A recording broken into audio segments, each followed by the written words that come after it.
because you play nylon string guitar doesn't mean you can't rock. And in fact, there are so many rock guitar and metal guitar riffs that are awesome exercises for our classical guitar technique. And in this video, I want to show you a great one from Metallica, a little riff from Master of Puppets.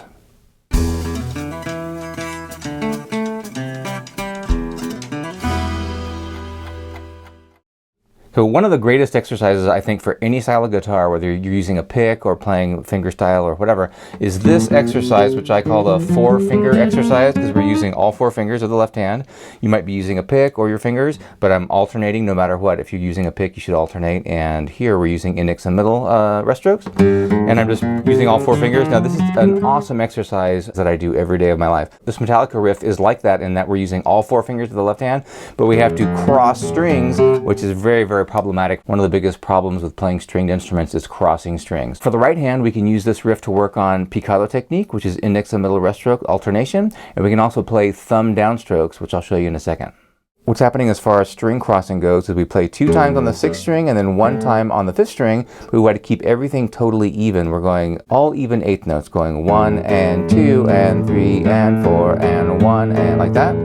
Careful not to make it a triplet. We don't want it to sound like da da da da da da da da da. It's got to be nice and even. 1 and 2 and there.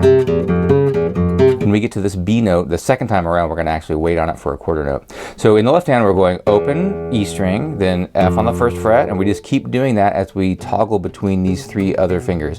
So again, it's just basically a technique exercise. So we're going open, 1st fret, 2nd fret of the next string, open, 1st fret, ring finger on the 3rd fret of the next string, then open again, 1st fret, then pinky on the 4th fret, and then come back and do it in reverse, ring finger, middle. So that is the main riff.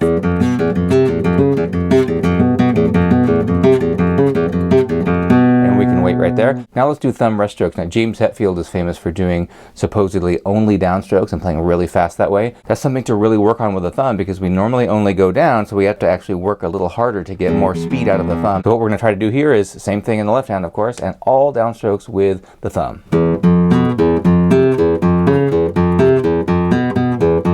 You can have your other fingers sitting here on the treble strings so the strings don't ring out, or you can just let them float.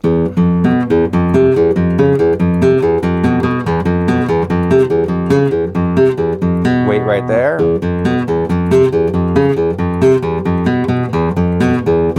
Finally, at the end, we end up with a little power chord shape. We can take it up here to the 3rd fret and play those 2 strings. That's a G5 power chord. Slide it down. So that's another good practice too for the left hand. We're just kind of smearing our fingers across those 2 strings. Make sure we don't lose pressure on either string. Then play the open E string, slide back up. These are also even 8th notes. Pretty similar to what happens in Enter Sandman when they go. Leave your ring finger down there the whole time. So in Master of Puppets, we're going. So one more time with the index and middle fingers.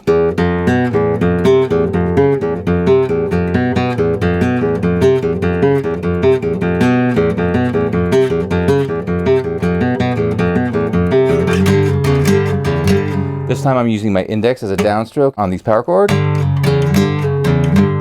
And finally, my challenge for you on this song is, can you play 1/2 with your index and middle on the right hand, and then the second half of it with your thumb? So that would be like this.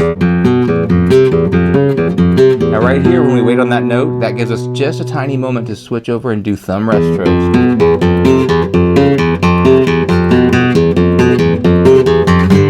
Now I'm using my thumb to strum down. And then it ends on that E power chord. Another cool part in the song later on, that when it repeats that riff, is this. So you get bonus points for throwing that in there. So this is a great riff. It's not the opening riff of Master of Puppets. Those are those power chords. You might know that already, but I'm just focusing on one little spot near the beginning of that song, which I think is a great, great technique exercise for us. There's such an opportunity with these great famous rock guitar riffs for us to play it in a different way for nylon string and really turn it into a technique workout. What I like about that idea the most is if I told you, hey, this week, every day you're going to do this exercise and spend 4 minutes doing it, right? Are you really going to do that?